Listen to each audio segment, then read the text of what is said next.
What would you do with a time wealthy advantage? Today on the Daily Show. 5, 4, 3, 2, 1, 0, ignition, liftoff.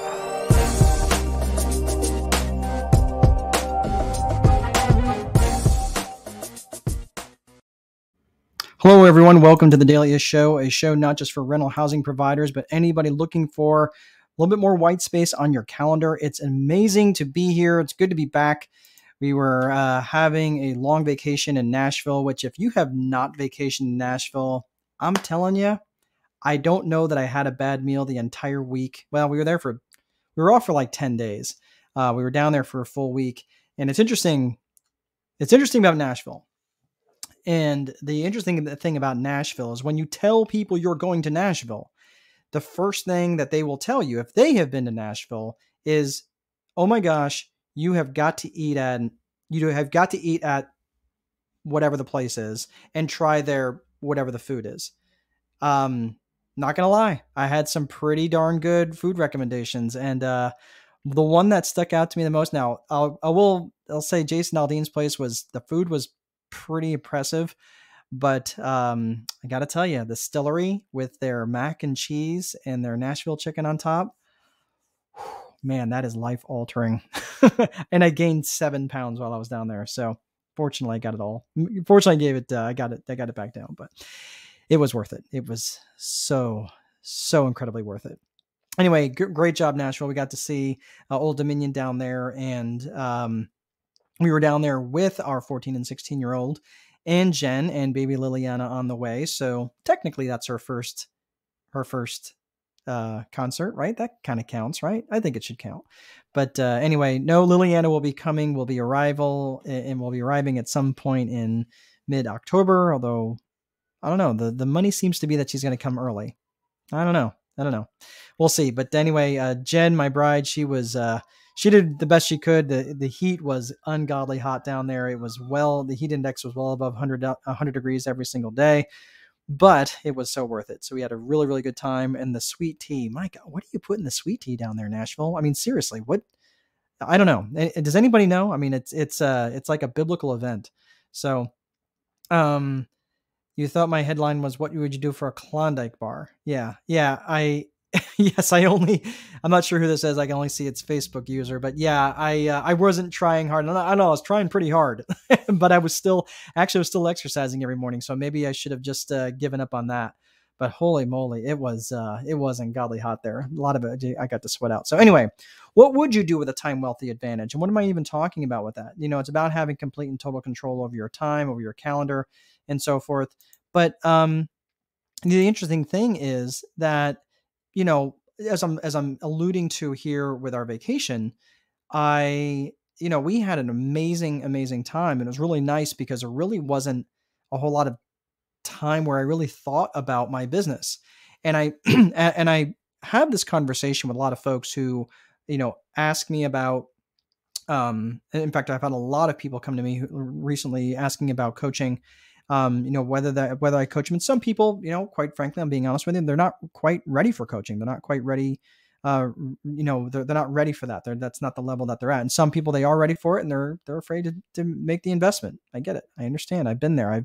That first time I had to write a check for $10,000 for coaching, and mine's not that expensive, but $10,000 for coaching, it is, it's a little unnerving, right? Hello, whoever is saying, all I see is Facebook user. I'm sorry. I'm doing this through StreamYard. So thank you for saying hello. It's good to see you. But yeah, I'm getting a lot of folks who are coming, to asking me for coaching or consulting. And it's interesting because, most of them are trying to get more control over their calendar. They see that the control over the calendar that I have, and, whether they're looking to get a little bit more free time on their calendar for whatever. And the thing is, with the time wealthy advantage, with having time wealth in your calendar, or having time wealth on your side, having control of your calendar, having that white space on your calendar, you can do what you want, when you want, with whom you want to do it. If you think about it in the context of the 4-hour work week with Tim Ferriss, he talks about controlling the most number of W's in your life, what you want, when you want, with whom you want to do it, and so forth, right? And it was interesting. I was at a Mr. Landlord conference not too long ago. It was actually in the early part of June. Wonderful conference, awesome people.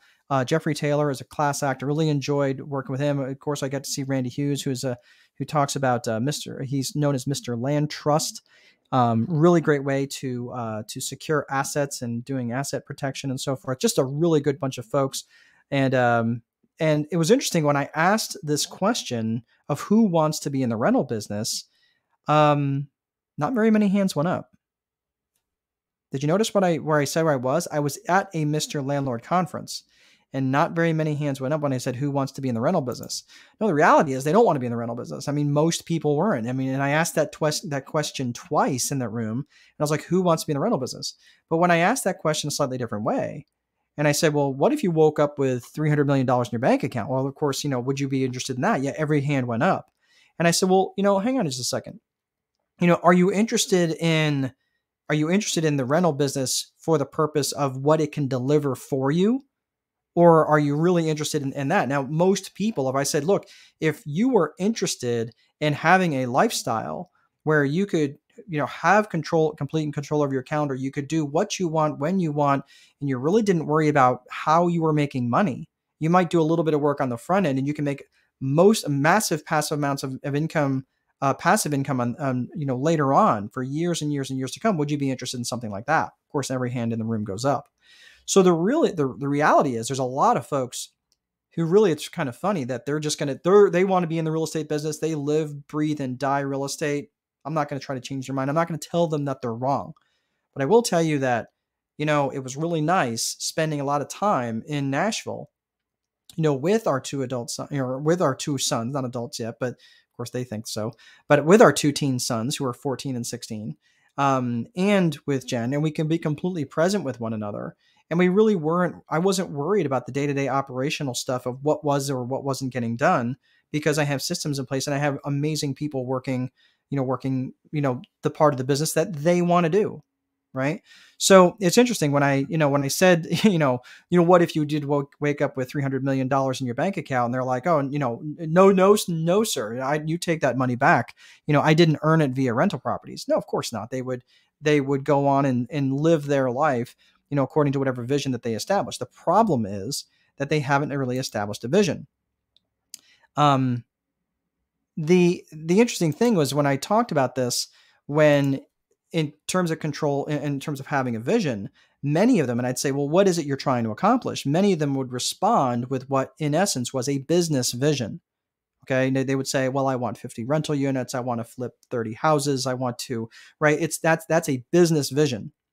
But when I, pressed them a little bit more and I said, well, what for? To what end? To what outcome? Many of them really struggled. They came up with more Miss America type answers to say, well, I really want passive. I really want, generational wealth, or I really want passive income. I'm like, okay, but how much? And for what purpose? What do you want it for? What do you want to do with that money? And it was really difficult for people to answer. Here was what was interesting. When I made this point, there was a lot of audible groans in the room. That when you create a business vision before you create a personal vision, you end up creating a life that exists to serve the business. Let me say that again. When you create a business vision before you create a personal vision, you end up creating a life that exists to serve the business. I'm not saying that business vision is irrelevant. Yes, it's important to have goals and know what you're trying to accomplish. But to what end? For what? Right? So let's say you did wake up with that $25 million in your bank account, or whatever the amount of money is, and you have plenty of money. You don't have to work again if you just, you're not going super crazy, but you don't have to work again if you take care of your money. But what would you do from day to day? You can only play so much golf. You can only do, so you can only, go buy your toys, but what are you going to do every day? What is that going to look like?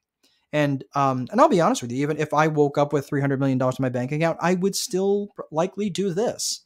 I'd likely do it at a higher level or a different level. I don't know. But the reality is I really, really love what it is that I do, but I might do it a little bit less. I don't know. I might change my name to a symbol. Who knows? Right. But the thing was, and fundamentally to make this final point, we'll wrap up today. But when you don't have control over your calendar, you're forced to accept whatever circumstances or bad luck that comes your way. And to make this point, I have a good friend who's in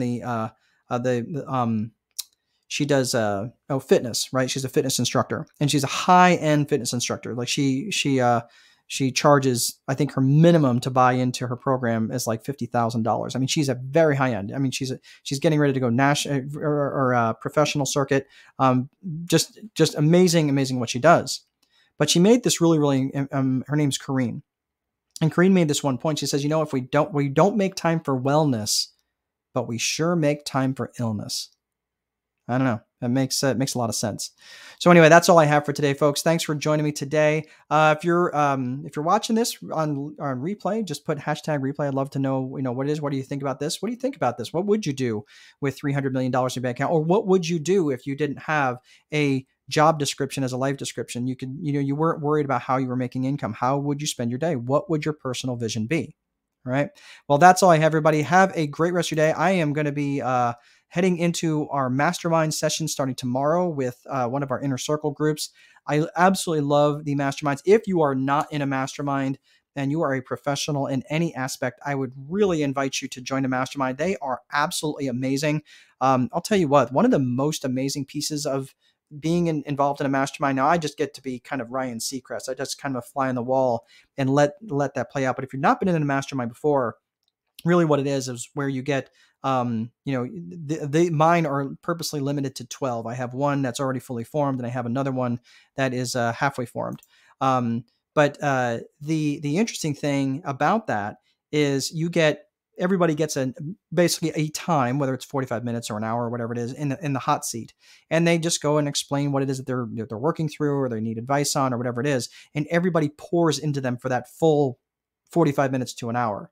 And it's one of the most amazing and transformative things I have ever seen and been a part of. I actually belong to a mastermind, in addition to hosting several of my own. So if you're interested in something like that, drop me a line. Just you can drop me a line. I'm not hard to find. You can just put post a comment or anything like that, and I'll respond back, and we'll figure out how to get in contact with each other. But it's probably one of the most amazing and transformative things that you can do for yourself as a professional. So have a great rest of your evening. Remember, if you don't place a value on your free time, someone else will. Most important, there is no amount of money that will make time irrelevant. Have a great rest of your day. We'll see you next time.